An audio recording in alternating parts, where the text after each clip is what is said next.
we're doing this course this week as kind of a two-step thing. What I'm intending to do today is really kind of more introductory, and hopefully if you suffer through what I'm going to do today, then you'll be in a much better position to engage Tom Hazlett when he talks. Tom's doing his on Thursday, right? Okay, yeah, so if you come back tomorrow, no free sandwich. If you come back Thursday, you get another free sandwich. And you can hear Tom talk about mergers. Antitrust is kind of an unusual policy area for a lot of reasons. Have you ever walked in the middle of a conversation sometimes when people are talking about something, and it takes you a few minutes to get oriented, and then right about the time you think you know what they're talking about, and they're using words, you think you know what they mean, maybe the conversation just goes off in a different direction, and you think, gee, I didn't know what they were talking about. Or maybe you start making a point in the conversation, and that's when you find out that they were actually talking about something else, or some words that you thought you knew what they meant something different. That's kind of what antitrust is like if you don't really follow antitrust. I mean, antitrust policy, kind of burbles along on its own below the radar without a whole lot of attention. There are lawyers who specialize in this kind of thing, working at the FTC and at the Justice Department and in the private antitrust bar and for state attorneys general. There are lawyers who specialize in it who do that, and then they're aided by economists who specialize in antitrust who do the same kind of thing, and they either work for the antitrust agencies or they work for universities or increasingly work for economic consulting firms that are sort of the economists' equivalent of law firms. One chief economist at the FTC once referred to these folks as quantitative lawyers because they're essentially doing what lawyers do, only they're doing it with numbers. And so those folks, whether they are in government or out of government, and there's a lot of interchange back and forth between government and academia and the private antitrust bar and the consulting agency, but whether they're in government or out of government, they kind of all speak the same language, and they may disagree on a lot of stuff, but at least everybody understands what the playing field is and how it works, and what kind of criteria you use to analyze a merger or analyze a firm that's accused of trying to monopolize a market or whatever. But then if you don't specialize in that stuff and you kind of walk in and every now and then this antitrust type stuff gets on everybody else's radar screen when maybe there's a really big significant merger that gets a lot of attention. Or maybe there's a really big significant antitrust case like the Microsoft case some years back. Or in the 60s it was potential antitrust cases against GM. In the 70s it was a kind of ill-fated Federal Trade Commission attempt to sue the top 4 or 5 cereal manufacturers for jointly exercising a monopoly, even though they were independent firms. So every now and then something big hits the news, and then everybody else pays attention to antitrust, but it takes a while to figure out, well, wait, okay, what's the playing field and what are these people talking about? So what I'm going to do today is just try to very quickly roll through 10 things you might not know about antitrust. And once you do know them, though, it's a heck of a lot easier to follow what the antitrust specialists are talking about and develop an informed opinion on whether they're doing the right thing or whether they're not doing the right thing. So that's what I'll do. Now, I know that the only thing worse than walking into a talk and having somebody say, I'm going to go through a list of 10 things, is having somebody take an hour and a half to go through a list of 10 things. And I realize a lot of folks only have about an hour for this. So what I'm going to do is just touch on each of these briefly. If there's one that you want to talk more about or you have questions about or whatever, put a star next to it and we'll come back to it. So that way I can spend kind of a minimal amount of time standing up here talking and more time doing back and forth type stuff. Okay, to the list. And I would not call this a Letterman style top 10 list. Letterman isn't nearly as funny. Okay, see what I mean? Yeah, it's like that old line about, economists being quantitative lawyers. The old line about economists is, an economist is somebody who's good with numbers but doesn't have enough personality to be an accountant. Now, somebody I know who's an economist used that line to open a speech in front of the National Association of Certified Public Accountants, and nobody laughed. And then he just looked up and said, see what I mean? And then they busted up. But anyway, okay, to the list. One thing you might not know about antitrust is that, by the normal standards of legislation these days, the antitrust laws are pretty short, and there isn't a whole lot actually written in the law. The Sherman Act, the original antitrust law, the sections of the Sherman Act that really talk about what's legal and illegal, there's only 2 sections, and they fit on one sheet of paper.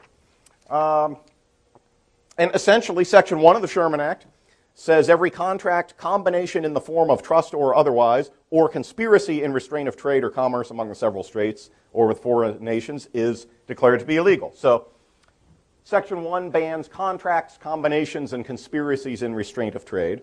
Section 2 bans monopolization. Every person who shall monopolize or attempt to monopolize or combine or conspire with any other person or persons to monopolize any part of the trade or commerce among the several states or with foreign nations shall be deemed guilty of a felony, blah, blah, blah, blah, blah. So, basically, Sherman Act outlaws monopolization and attempted monopolization. Now, what the heck does that mean? Well, on the face of it, it's not necessarily clear, and federal courts have spent about 100 years trying to figure this out. So the kind of odd thing about the antitrust laws is that the laws themselves are short, but there are voluminous court interpretations trying to figure out what does this really mean in particular contexts when some firm is accused of misconduct under the antitrust laws. So the antitrust laws is sort of this weird blend of a little bit of statute and a whole lot of almost common law-like interpretation that builds on previous precedents and sometimes reverses previous precedents. Now, the other major antitrust law, the Clayton Act, is longer, and it was passed in part in response to the Sherman Act, where a number of legislators said, the Sherman Act is pretty vague, and there's some things that we think are wrong that we ought to be more explicit about, that these things are illegal. And so the principal things that the Clayton Act bans is price discrimination, which is selling the same commodity to similarly situated customers at different prices. There are all kinds of reasons you could sell the same commodity to similar customers at different prices that are legal, but it bans a lot of selling the same commodity to similar customers at different prices if there is no good business reason for it. But it bans that kind of price discrimination. It bans exclusive dealing, where as a condition of carrying the merchandise that you manufacture, I have to agree not to carry anybody else's merchandise that competes, that kind of thing. Bans exclusive dealing, and it bans mergers. But all of those things are illegal only when they might lessen competition, substantially lessen competition, or tend to create a monopoly. So none of these things are illegal all the time. They're only illegal when they may tend to lessen competition or create a monopoly. And that, again, then becomes subject for interpretation. In particular cases, how do you figure out whether one of these practices is something that tends to lessen competition or create a monopoly, or, in fact, is it a sensible and legitimate business practice that's actually promoting competition? There was one case a number of years ago that I remember that I wasn't personally involved in, but I know about the case where Johnson & Johnson was sued by a number of state attorneys general because they will only sell their contact lenses through eye doctors, and they would not sell them to independent sellers like 1-800-CONTACTS. And Johnson & Johnson, in their defense, essentially said, look, the only way we can get doctors to prescribe our contact lenses is the only way we can sell contact lenses is if doctors prescribe them, and if we sell them to independent third parties who are undercutting the doctors, we can't compete in the market because we cannot sell our contact lenses to doctors. They won't want to prescribe them because they'll be mad at us because we're also selling the lenses to third parties who are undercutting the doctors' prices. And so J&J argued that their agreement not to sell lenses to these independent third parties was actually pro-competitive because it was the way that they got their new lenses into the market and encouraged doctors to prescribe them in the first place. I'm not offering any judgment on whether that's right or wrong, but that illustrates the kind of problem you get into when you're trying to figure out whether a sort of exclusive dealing arrangement actually harms competition or promotes competition. Okay, point 2. There's a broad and deep consensus about the goal and analytical method of antitrust, in spite of the fact that you can have a lot of disagreement. The playing field is kind of well defined now in a way that it wasn't until, say, the the late 70s, early 1980s. And when I say there's a broad and deep consensus, there's at least a broad and deep consensus among people who are involved in antitrust, whether they're doing, whether they're in the government prosecuting or whether they're defending or whatever, people who follow antitrust. The goal of antitrust. There's generally a broad consensus that the goal of antitrust is to promote the welfare of consumers, essentially to prevent companies from exercising what's called market power, which is the ability to raise prices above costs profitably, to raise prices above the level that exists when you have competition. Essentially, it's trying to protect consumers from the exercise of market power so that consumers get whatever it is they want at the lowest possible price, best possible variety, best possible terms, and so forth. So the focus is consumer welfare. This was not always the focus of antitrust laws. There were many arguments in the 30s, 40s, 50s, 60s that antitrust should be promoting other goals, such as keeping small businesses in business even if they were charging higher prices and less efficient than their larger competitors. So there were arguments that even though smaller businesses might be essentially ripping off the consumer, antitrust should penalize large companies if they are more efficient and putting small companies out of business because it's reducing the number of competitors, and having a lot of small independently owned businesses is an important public policy goal. There are various other arguments that look, one of the goals of antitrust is to essentially make big companies, give consumers or other people a better deal, even if they are in a competitive market, because big companies have money and the little consumer doesn't have money. So there were all kinds of other proffered public policy goals that folks at one time tried to promote through antitrust. By and large, after a great deal of argument, the folks who do antitrust and the federal courts basically settled on the idea that, look, antitrust is basically good at doing one thing, and it's promoting consumer welfare, not promoting these other public policy goals, which may be very important, but if they are important, legislatures should address them through other policies. Generally, a deep consensus about the analytical method of antitrust. The way you figure out how business behavior affects consumer welfare and whether a particular business practice harms competition in ways that harm consumers or does not harm consumers. The way to figure that out is through economic analysis. Now, that doesn't mean there isn't plenty of room for disagreement, but the basic idea is that, yeah, economics gives us the tools to figure out whether business behavior is helping or harming consumers. Okay, so turning to, all right, what the heck does economic analysis actually teach us? Third item on the list, a large market share need not signify monopoly. There's kind of an urban legend and impression that, well, if you have companies that are big or if you have several companies that are supplying most of the market, then that's probably a less competitive market than a market where you have, 100 companies supplying the market. Well, there was a big battle in this in the economics empirical literature starting in the 1950s, ending in the 1970s, where the first round was essentially folks who went out and said, yeah, our theory kind of tells us that if a market is more concentrated, we ought to see either higher prices or a bigger margin between some measure of cost and prices that may indicate some sort of excessive profit. And so they went out and gathered a bunch of data and found that in a lot of cases, markets that were more concentrated, markets that had a larger number of firms, markets that had a larger number of large firms, markets where the top several firms had a bigger market share, tended to have a bigger spread between costs and prices, or in some cases, those markets tended to have higher prices than other markets.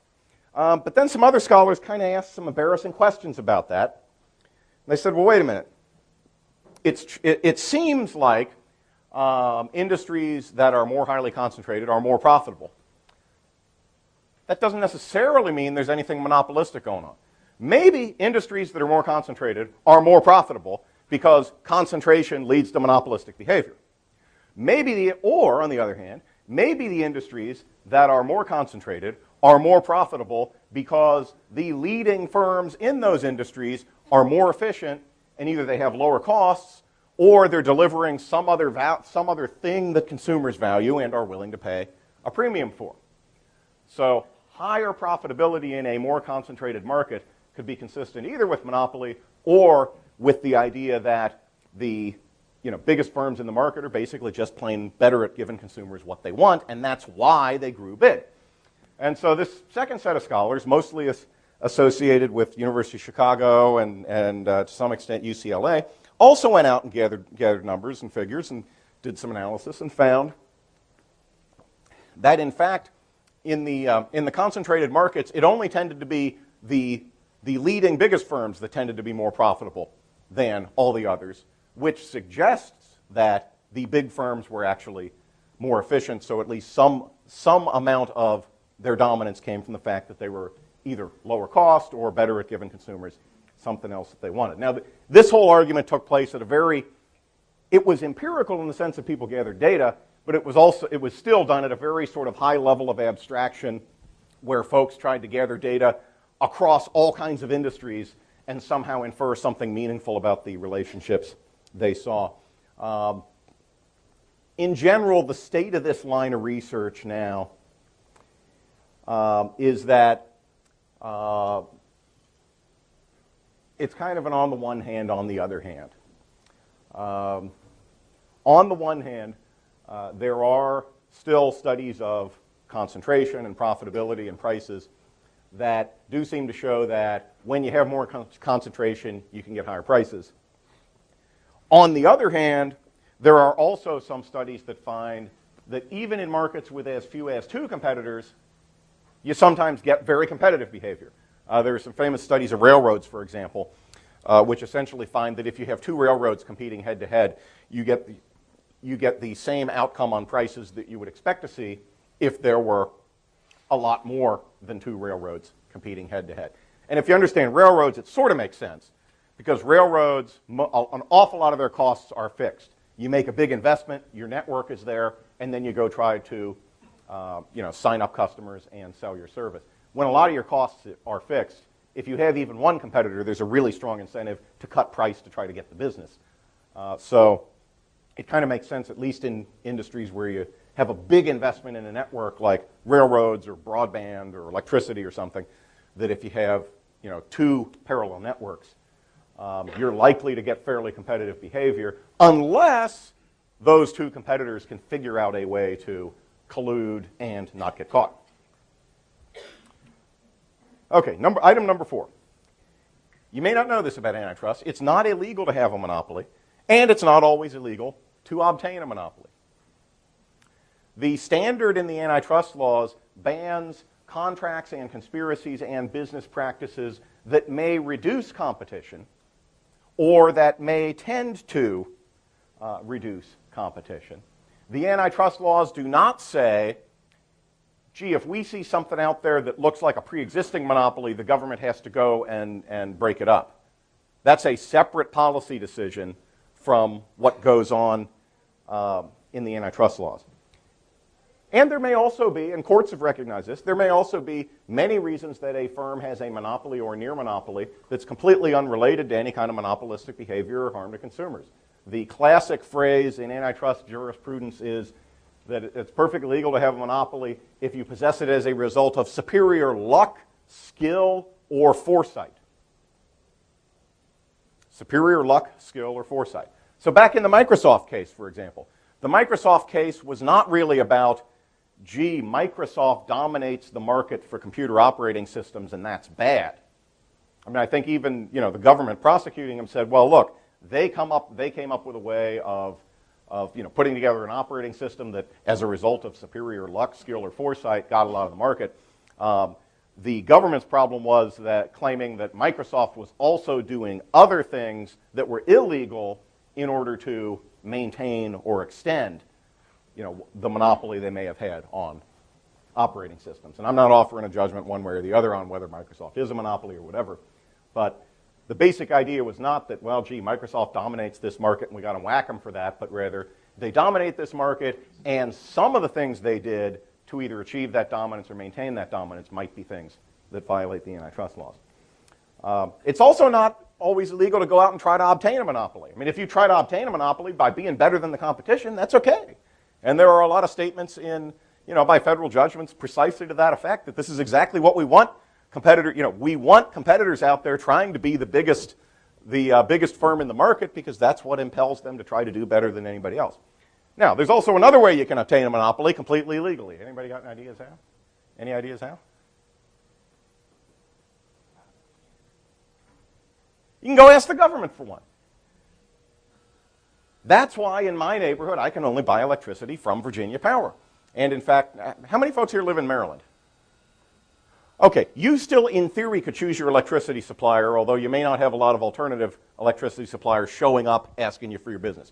In Virginia, and I think DC might be that way. How many folks live in Virginia? Okay, in Virginia very shortly it will be illegal for any other electricity supplier to even try to sell us electricity in Virginia.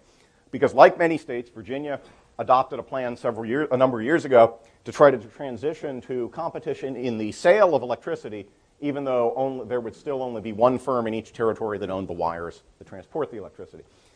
Last year, about this time last year, Virginia Power came back to the legislature and said, you know, we didn't really have any competitors show up. Put us back under rate of return regulation of our power plants. Oh, and by the way, get rid of all this stuff in the law that might make it possible for somebody else to come in and build a power plant and offer to serve our customers as well.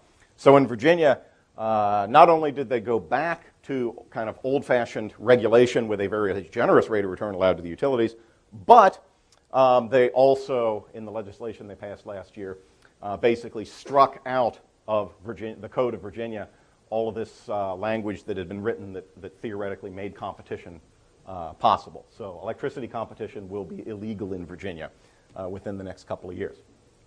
All of this was done completely legally, at least in the sense of, the antitrust laws. Perfectly legal for any company that wants to go petition the government to try to get a monopoly. That's the other way you can get a monopoly. Superior luck, skill, or foresight. You can do something that violates the antitrust laws. You can have superior luck, skill, or foresight, or you can ask the government for it. And the second two, antitrust can't really touch. Okay, number 5, maybe somewhat related to number 4. Intellectual property does not necessarily create a monopoly. Now there's this kind of urban legend that floats around that anytime anyone owns intellectual property, because no one is allowed to copy it, that must mean the possessor of the intellectual property has a monopoly. Whether it's a recording artist or whether it is, say, a pharmaceutical company that develops some new pill. They have a patent on it. Well, gee, doesn't the patent give them a monopoly? Well, as is the case in many other situations involving antitrust and or economics, the right answer is where the curves intersect. No, wait.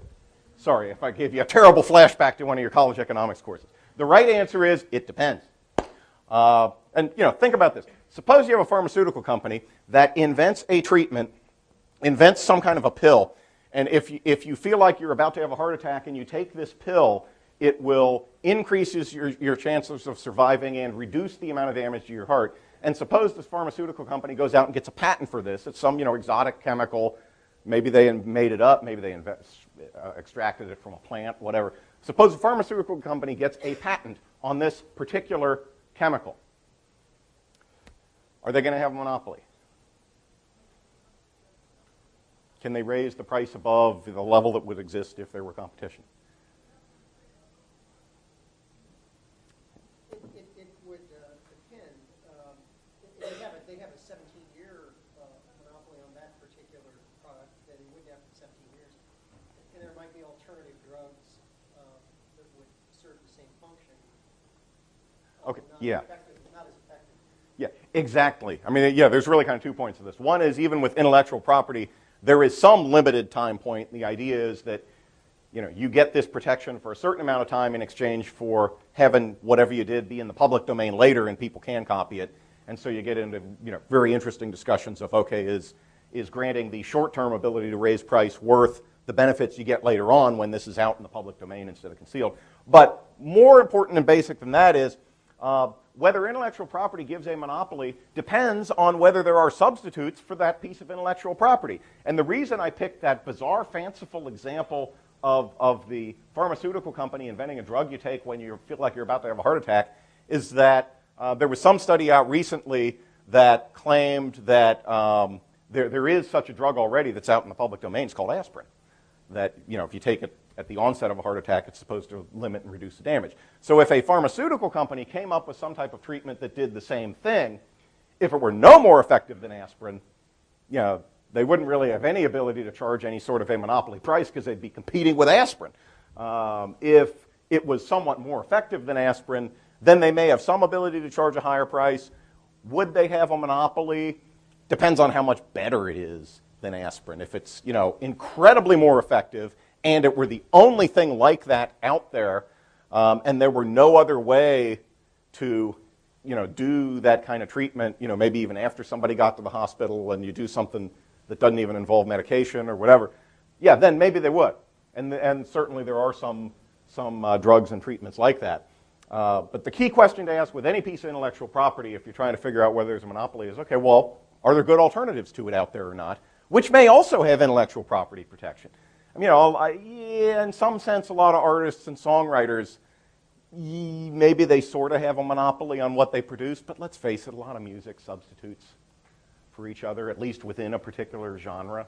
So it's not clear, it's not clear to me that say, Brooks and Dunn or Shania Twain have much market power in a monopolistic sense, because there are a lot of other country artists out there. On the way today, I was listening to Gloria Estefan on a CD. There's all kinds of different substitutes within a particular genre. Okay, number 5. Identical prices need not signify collusion.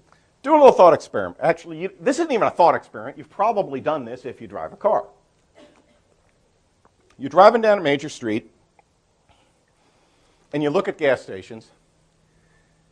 And to those of you in the district or Maryland, this might seem fanciful, but you're driving along, you see different gas stations, and the gasoline prices are like $3.10, $3.11, $3.09. I realize in the district in Maryland they're higher than that, right? Yeah, okay, even Northern, yeah. Anyway, Northern Virginia right now, I think it's around $3.09, $3.11, maybe as high as $3.15. But suppose you're driving along, and fairly near each other, their gas stations. They're all like $3.09, $3.10, $3.11. Prices are very similar, if not identical.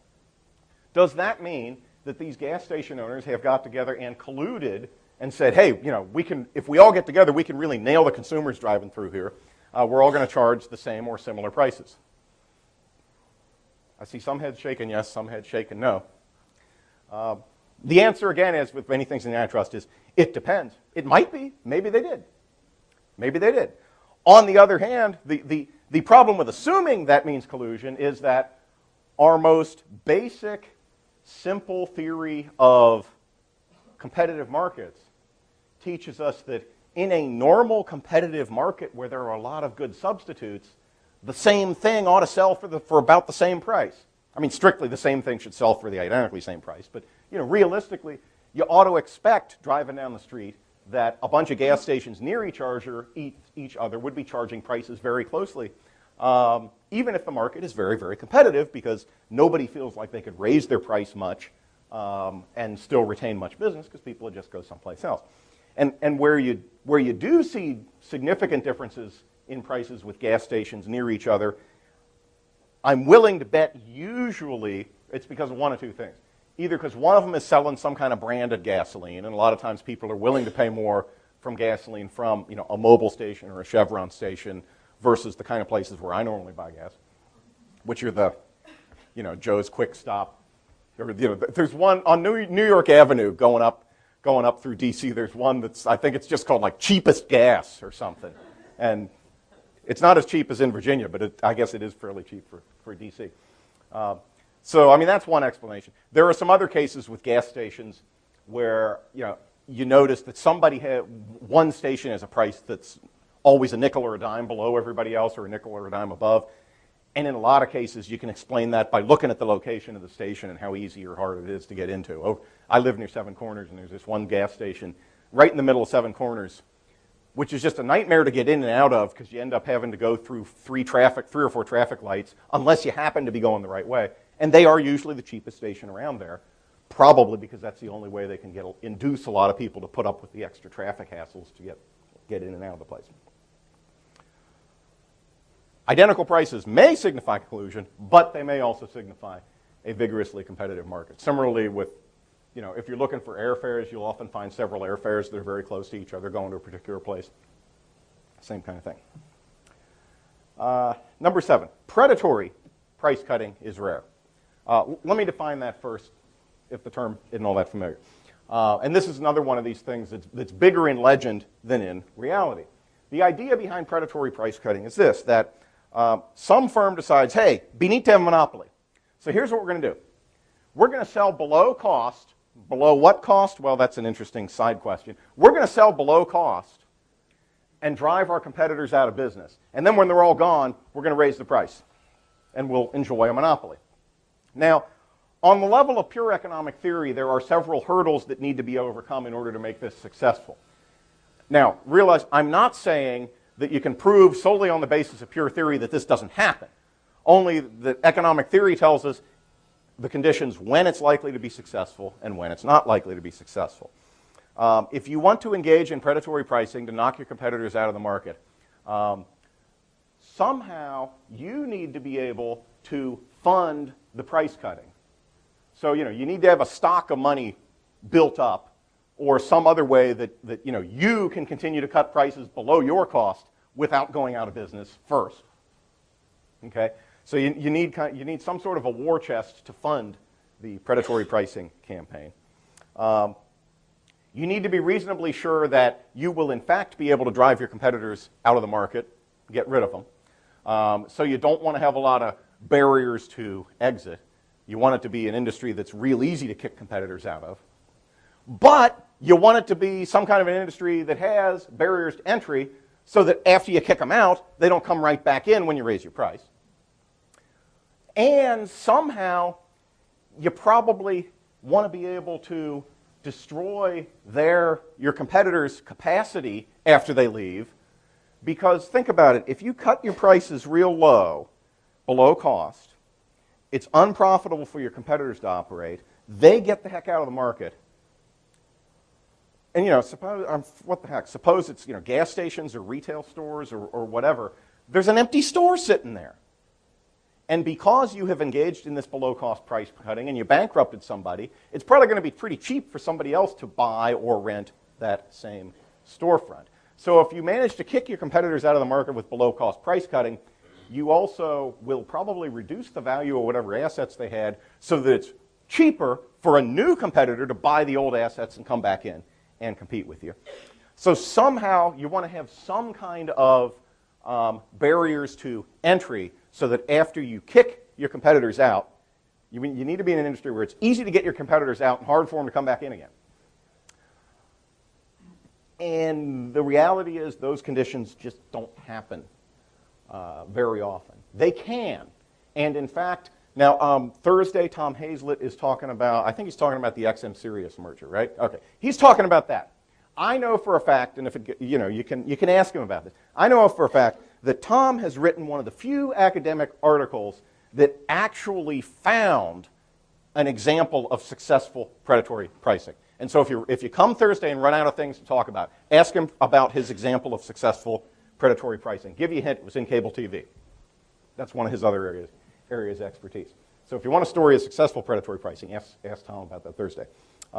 But there are a lot of other cases where this supposedly happened, where researchers have gone back and looked and found out that in fact it didn't happen, including sort of the famous historical granddaddy of all predatory pricing cases, which was what? I heard somebody whisper it, Standard Oil. An economist named John McGee went back, looked through the historical record, the court records, and everything else on the Standard Oil predatory pricing, and essentially found that there just ain't much evidence in the record that they engaged in predatory pricing. They bought competitors. They bought out competitors. And there were some folks who grew rich building refineries and other facilities solely so they could sell them to Standard Oil, and then they'd take the money and they'd build something else and sell that to them. But there just isn't much evidence in the actual historical record that they engaged in predatory pricing. Now, kerosene prices were falling, and at the time, kerosene was the big thing. Substitute for whale oil. Not many people drove cars at the turn of the century. And so the big issue with oil companies was kerosene for, lighting at home, not gasoline. And in fact, some other colleagues of mine at GMU went and looked at, this is not just a predatory pricing story, but it's a fun story, so I'll tell it. They thought, I wonder how prevalent the problem with monopolization was that promoted the passage of the Sherman Antitrust Act. And so they went back and they read the congressional record when the Sherman Antitrust Act was debated, and they wrote down every industry that was named as a monopolistic trust by members of Congress when they were debating the Sherman Antitrust Act. And then they went to the historical sources and they got data on prices and on output in all of these different industries.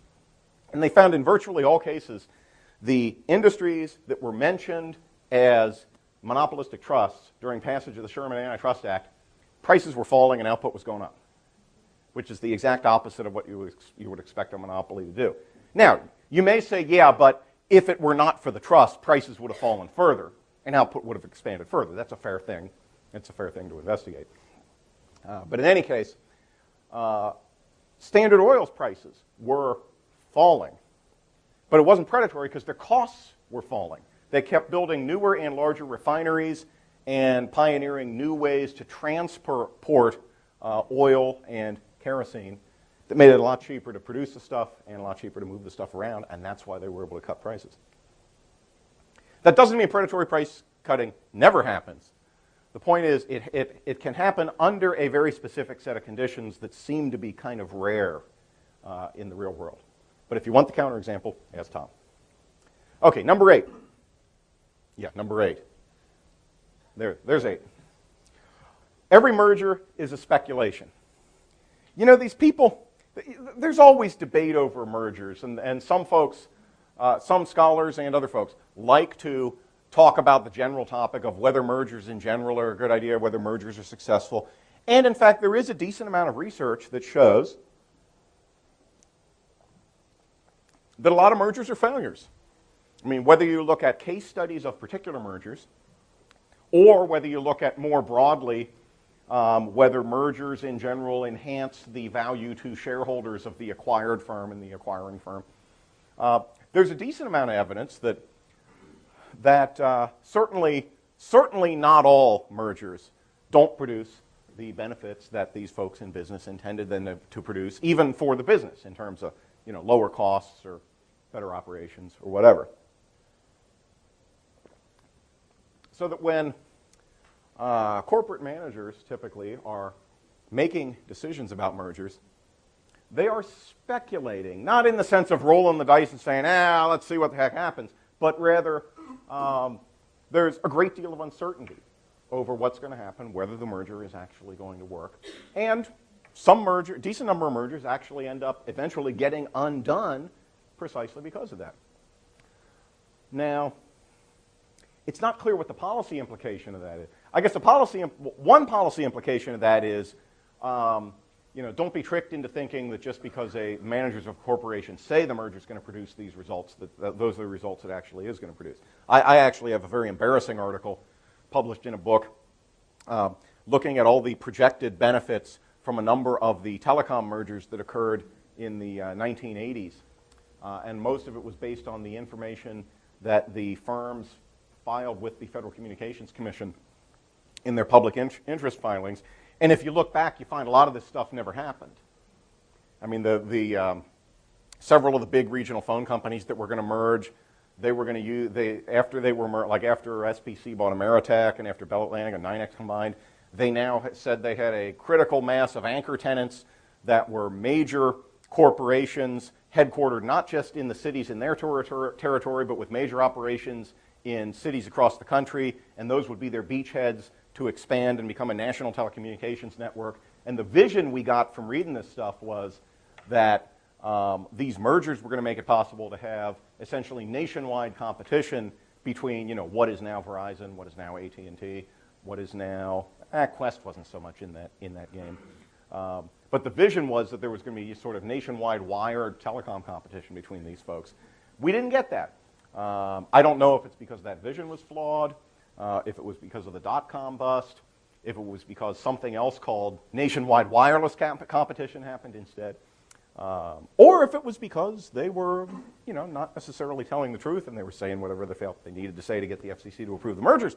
But in any case, it's an embarrassing article on my Vita because it was my own predictions of this were just so wrong of what was going to happen as a result of these things. So every merger is a speculation. We don't know for sure what's going to happen. But there's a flip side of that. The flip side of that is every antitrust enforcement decision is a speculation, because antitrust enforcers are trying to project into the future what is likely to happen as a result of this business practice that they're looking at. Maybe it's a merger, maybe it's a pricing decision, maybe it's some sort of exclusive dealing arrangement, whatever. They're trying to project into the future what is likely to happen as a result of this. Does this help competition? Does this harm competition? Does this help consumers? Does this harm consumers? And what is likely to happen in the future?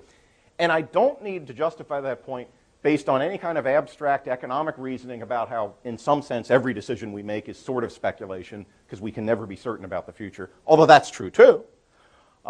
If you want firmer documentation in that, read the way the antitrust laws are written, because the antitrust laws explicitly incorporate this uncertainty. Sherman Act says that, oh wait, no, sorry, it's the Clayton Act that has this kind of language in it, because the Clayton Act bars various kinds of pricing and business practices when the effect may be substantially to lessen competition or tend to create a monopoly. Now, anybody in your job ever seen any kind of a letter sent to Congress by either DOJ's Antitrust Division or the FTC? Anybody ever gotten your hands on a letter like that where they've been asked for their opinion on something? You will probably find a lot of language like may be and tend to in letters that come from antitrust agencies. And it's not because they're wishy-washy, and it's not because they don't know anything. It's because the statutory standard they operate on is they're supposed to figure out, whether this may happen, whether this tends to happen. They're supposed to assess probabilities. They're not expected to know certainties, which means that inevitably some antitrust decisions are going to be wrong. There's going to be stuff that doesn't get prosecuted that should, according to the law, maybe be prosecuted, but the information wasn't good enough to figure that out. And there's going to be stuff that gets prosecuted that probably shouldn't be prosecuted, if the agencies had better information to understand in advance how everything was actually going to work out. That's why economists like it so much, because there's always room to second guess everything. Finally, one of the other things you may not know about antitrust is that, I've talked solely about antitrust here, where the standard is promoting the welfare of consumers, the people who are buying the product or service produced by whatever kind of firm it is that's been accused of violating the antitrust laws. Sole standard, consumer welfare. But when a regulatory commission starts to review business practices, usually mergers, it's a whole different ballgame. And the reason is because typically regulatory commissions review mergers under different statutory authority than the antitrust laws, and typically that statutory authority tells them, it either instructs them or gives them flexibility to take a whole bunch of other stuff into account. And so regulatory commissions could very easily allow through a merger that harms consumers, or they may block a merger that would be good for consumers for other reasons. Let me give you a few examples. Federal Communications Commission. Anybody know what the general thing the Federal Communications Commission is supposed to be looking to promote when it reviews mergers? Okay, good. We don't have a lot. You're lucky. We don't have a lot of people who follow the FCC in excruciating detail. No, so you're lucky in that sense. No, the Federal Communications. First of all, why are they even in the merger? FCC is in merger review for weird reasons.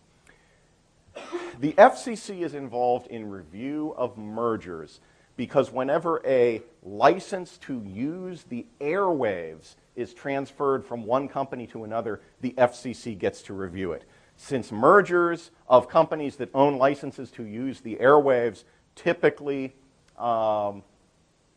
since mergers often of communications firms often involve licenses to use the airwaves that are being transferred, that gives the FCC the foot in the door to review a lot of mergers. Now, they exercise this selectively. They tend to review mergers in the communications industry. Back in the 80s, one FCC commissioner raised his hand and made a very rude point. He said, why are we analyzing these mergers of telephone companies when the merger of ExxonMobil actually involved more licenses to use the electromagnetic spectrum than any of these telecom mergers do, because apparently oil companies use a lot of spectrum for communications with offshore oil rigs and all kinds of stuff. And he said, but yeah, there's some weird reason that even though in theory we're supposed to review all these mergers that involve this kind of stuff, we're not reviewing these oil company mergers. But anyway, when the FCC reviews these mergers, its standard is not consumer welfare. It's whether this transfer of licenses promotes the public interest. Well, what's the public interest? According to Senator Dill, who put the public interest standard into the Communication Act, quote, it covers just about everything. So, the FCC, at least in theory, can make whatever decision it wants on any mergers on any public policy grounds at all. If it decides that allowing a merger that creates a monopoly is important for combating terrorism, they could do it. I mean, typically they don't go quite that far afield. But often, if you read the stuff that people file in FCC merger proceedings, you find all kind of parties lining up, trying to get the FCC to either allow or disallow a merger or attach conditions to it for reasons that have nothing to do with the welfare of the consumers who are using the services. It's just somebody trying to get the FCC to use the merger as leverage to impose something else. In banking, banking mergers, one of the conditions for getting banking mergers approved is examining the bank's compliance with something called the Community Reinvestment Act, which looks at what kind of a job has the bank done investing in its local community and low-income communities and so forth. That may or may not be a consumer welfare issue. It may be important to the welfare of consumers in particular communities, but it's not necessarily a sort of broad national consumer welfare issue. During the Reagan administration, the Department of Transportation had the primary decision-making authority over airline mergers, and they were famous for ignoring the Justice Department and permitting mergers that the DOJ said they shouldn't have permitted. I'm not offering an opinion on whether they should have been permitted or not, but DOT tended to do that. Same thing with the Interstate Commerce Commission with railroads, where often in the 80s and early 90s, DOJ would say, wait, don't allow this merger or you need to put conditions on it, and the ICC would allow it to happen. So it can work either way. It can work in one of three ways. A regulatory agency can either kill a merger that would have benefited consumers, it can permit a merger that would harm consumers, or a regulatory agency may take a merger that on net would benefit consumers and then attach a bunch of other conditions to it that aren't very related to overall consumer welfare, but rather are related to the interests of some particular constituency that has the ear of that regulatory agency. So, when a regulatory commission reviews a merger, it's a whole different ballgame and the antitrust rules don't apply. Okay, and with that, I've probably talked longer than I planned to, but with that, let's open it up to find out what aspects of this you guys want to hear more about. Well, all of you, please join me in thanking Dr. Ellig for his time.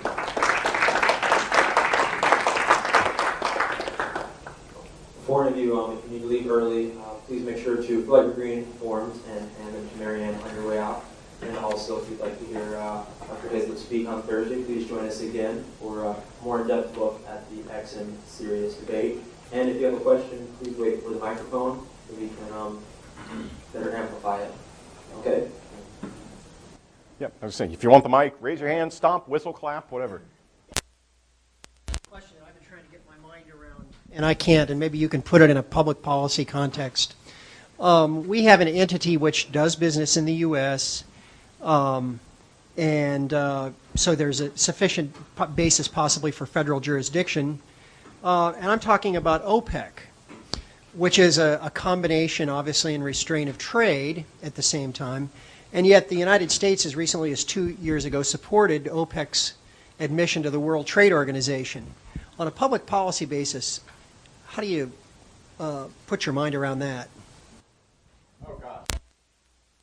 I mean, in terms of antitrust, I think that it's not an area I know a lot about, but I think the basic story is, antitrust applies to U.S. companies doing stuff in, affecting interstate commerce or foreign trade, and basically foreign governments aren't subject to the U.S. antitrust laws any more than state governments in the U.S. are if states want to do something that's anti-competitive, as long as they're explicit about it and they supervise what the anti-competitive stuff the private entities are doing. By the way, that's a whole other fascinating area. called the state action doctrine, exemptions to the antitrust laws because the state government said it's okay, we want to limit competition here. And FTC did a great report on that a couple of years ago on just what that is and what's up to. Now, the WTO thing, I guess I assume, was it actually admission of OPEC to the WTO or the member? Saudi Arabia. Okay, Saudi Arabia. Yeah, I mean, I don't really look at that as so much an antitrust thing, but rather sort of your typical trade policy issue of, okay, we have a country that's obviously a trading partner. They do some stuff we like and they do some stuff we don't like, and somehow that affects the U.S. decision on whether we want to recommend admission to the WTO or not. And I guess another piece of that is to what extent does getting them in the WTO create leverage to get them to stop doing stuff we don't like? I don't know. So I don't know if that's helpful or not. Thank you. The Antitrust Modernization Commission recommended that regulators consider the impact on innovation in merger analysis.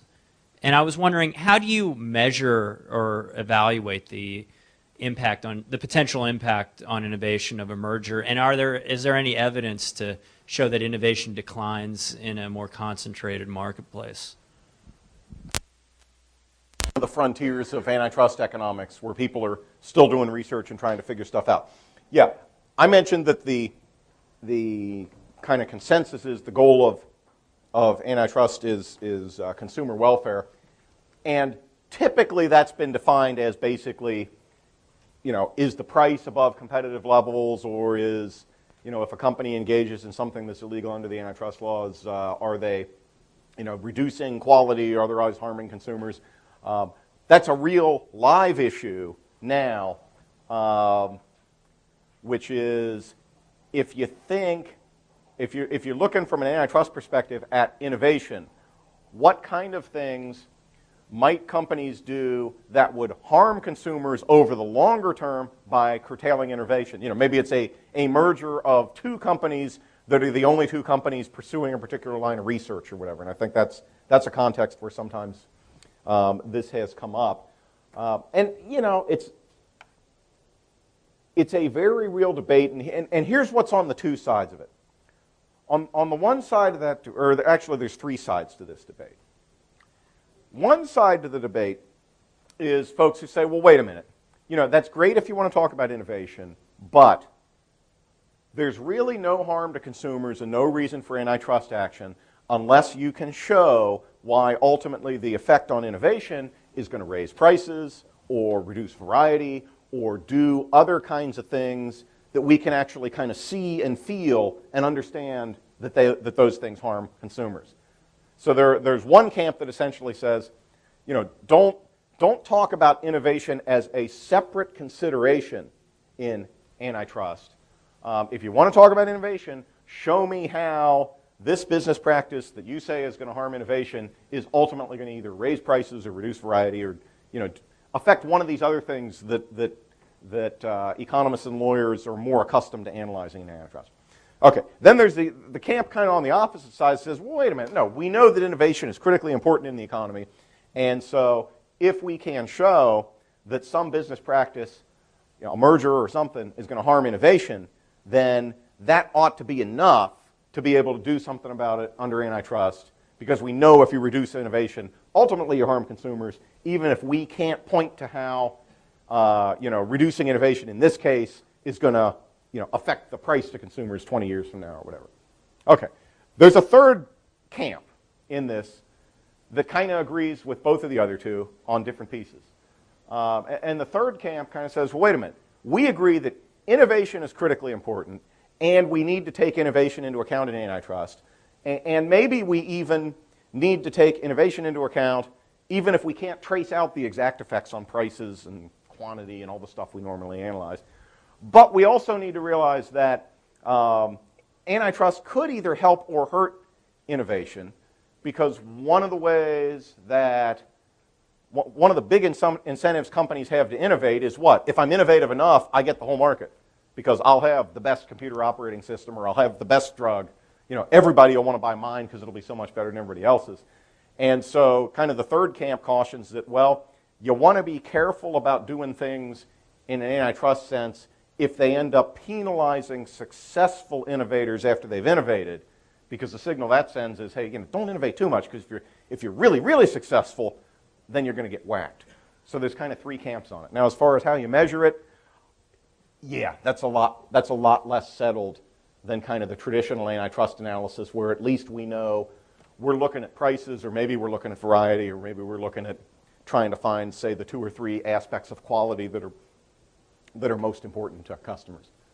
So I've talked for about 3 minutes about that and managed to avoid your real question, which is, how do you measure this? And my answer is, well, it's real tough. Are there any more questions? Do we have other questions if I promise not to talk as long in response to the questions? Seeing none, if you have anything, you can talk to Jerry afterwards. Thank you for joining us, and I hope all of you have a great day.